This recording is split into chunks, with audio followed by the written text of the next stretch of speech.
Welcome into episode 2 of Texans on Tap. I'm Brandon Strange, joined by Charlie Palillo, Josh Jordan.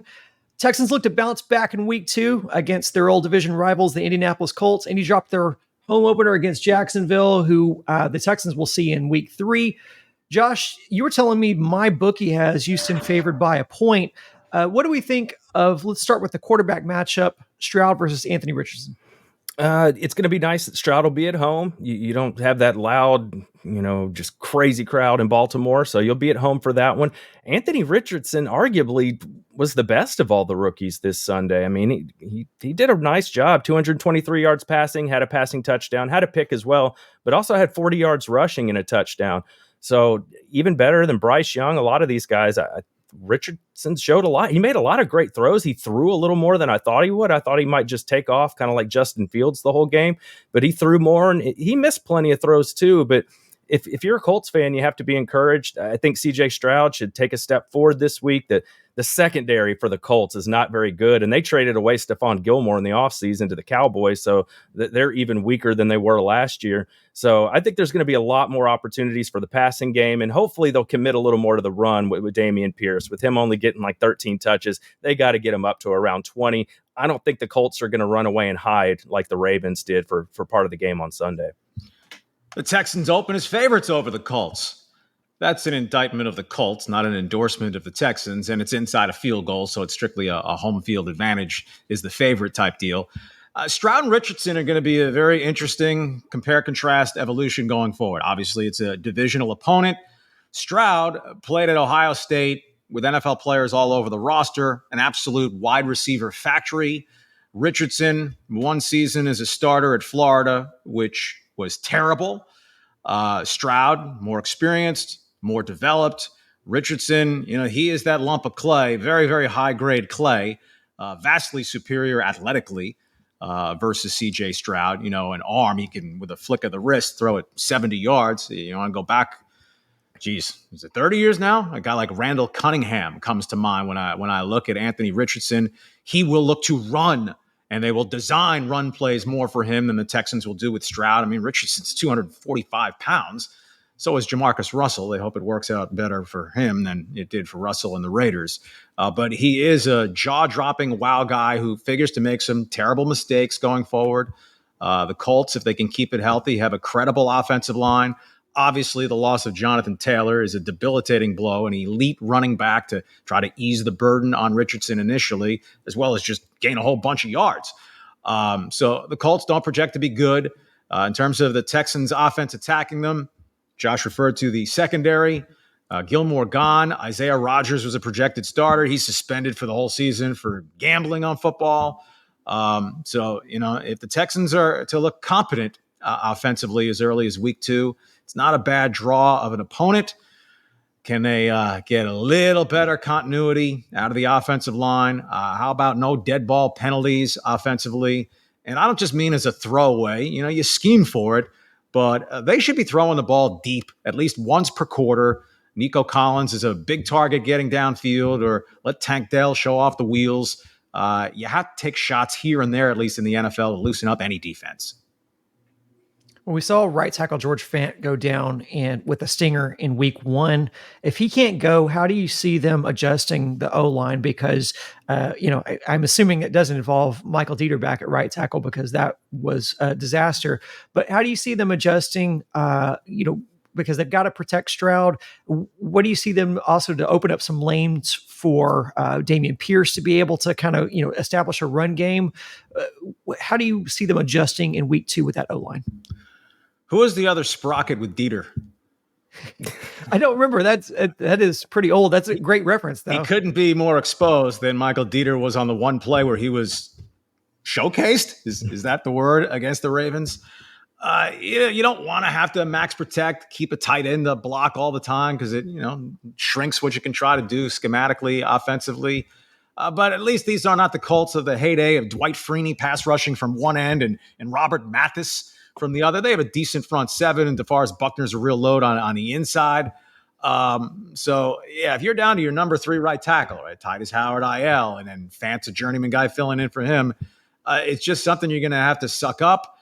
To me, it's unfortunate that it's on the right side. I'm not suggesting you move Tunsil to the right side, But Stroud, if you're going to move the pocket, I don't want to move it to his throwing side, but that's moving it to the side where you have a weak right tackle. So they're just playing the short stack on that one. Yeah, I think they're going to attack it just like they did in the Ravens game after Dieter gave up that sack fumble. Move him to left guard, put Josh Jones at right tackle. That's more his natural position anyway. That he's done more of that, but he was playing left guard yesterday. But with Fant out, you got to put Jones out there at right tackle, and Dieter's got to be your left guard. And it looks like that's what you're going to have to roll with. It's not ideal, but that's who you have right now. So we'll see how they can't sustain any more injuries. That's the other thing. I mean, it is just getting ridiculous. Now, bad teams generally lack enough top end talent to compete at the top level. Bad teams also lack depth. So even where maybe you're decent, you lose a guy or two or three, and the doo-doo gets deep very quickly. Well, that takes us to our next topic. We saw Jalen Petrie go down in week 1 with that bruised lung. We don't know whether he'll be available or not. In week 2, the defense went south pretty immediate after Jalen went down. How do you see them adjusting, the secondary, kind of how the defensive play calling goes? How do you see D'Amico kind of being able to compensate for not having Petrie on the field? Well, I mean, it's more of what we saw in Baltimore. It's going to be Stewart and Eric Murray if he's not able to go, and that's how they're going to have to roll at safety. The good news is the Colts just had a really tough time running the football without Jonathan Taylor outside of Richardson. So you don't have to worry about their run game too much, but Michael Pittman was able to get going. I think he had 8 catches for about 98 yards, and he had a terrible year last year, but he didn't have anybody decent to throw him the ball. So Richardson found him often. He had a good game. So, yeah, it was 8 catches for 97 yards and a touchdown. So I think Richardson's got to be the focus. You can't let him just take off and beat you all day. And we know that's what the Texans struggle with is rush defense. It was improved against Baltimore, but there were still some holes. And like we talked about, when the starting safeties were out of the game in the second half, Baltimore really got going. So we could see more of the same. The Texans got to get some points on the board here. That's the thing is, you could say what you want about Stroud or Richardson. Well, Richardson put the ball in the end zone twice. Stroud, it was field goal factory of sadness, same old Texans. So they got to get some points on the board. And D'Amico's maybe some smoke and mirrors. I mean, it's a rookie quarterback in his second start. Maybe it's time to bring out all the bags out of your tricks and see if you can fool him a little bit. Yeah, if you're without Ward and Petrie, you're just weak at safety. I mean, that's the end of it. I thought Eric Murray was a logical cut candidate in the offseason, more cap space that they could have hoarded for 24. Well, now he's the anchor back there if both Ward and Petrie are out. Anthony Richardson was wildly inaccurate as a thrower, right? As breathtaking arm talent, modern football phrase, but scatter-armed with it, whether some guys just aren't gifted with accurate throwing ability. Others have mechanics to clean up and they can get there. And others, it's just a matter of experience. But especially with no Jonathan Taylor, I'm making Richardson beat me in the air. I want to try to confuse him, get after him. If your corners can hold up against a non-elite Colts receiving crew, I would expect the Texans to be able to play a pretty credible game defensively. Maybe hold on Indy below 20 points, and maybe that's enough to win.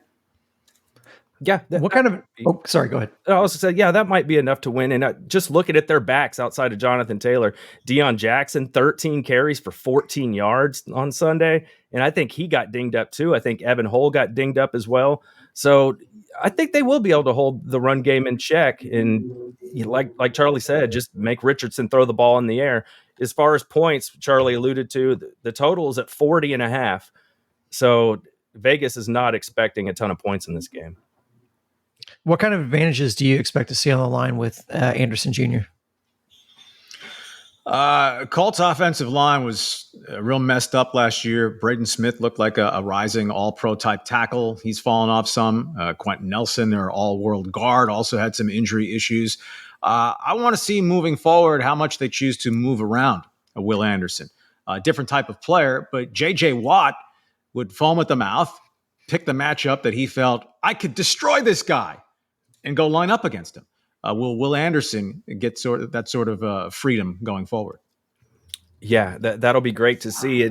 but you have to be prepared. Richardson's going to take off and escape out the back door a couple times on you, just like Lamar Jackson did. It's just that's what he can do. So you can't get too frustrated. Sometimes you're going to get him, sometimes he's going to get away. But that would be huge, especially home opener. If you get Anderson going, get that crowd hyped, show everybody why he was taken with that top pick. I think that would be fantastic. But it's going to be a tough game. I think it's going to be a close one. All right. Well, that's it for episode 2 of Texans on Tap. We'll be back next week for the game, the recap of this game, I should say.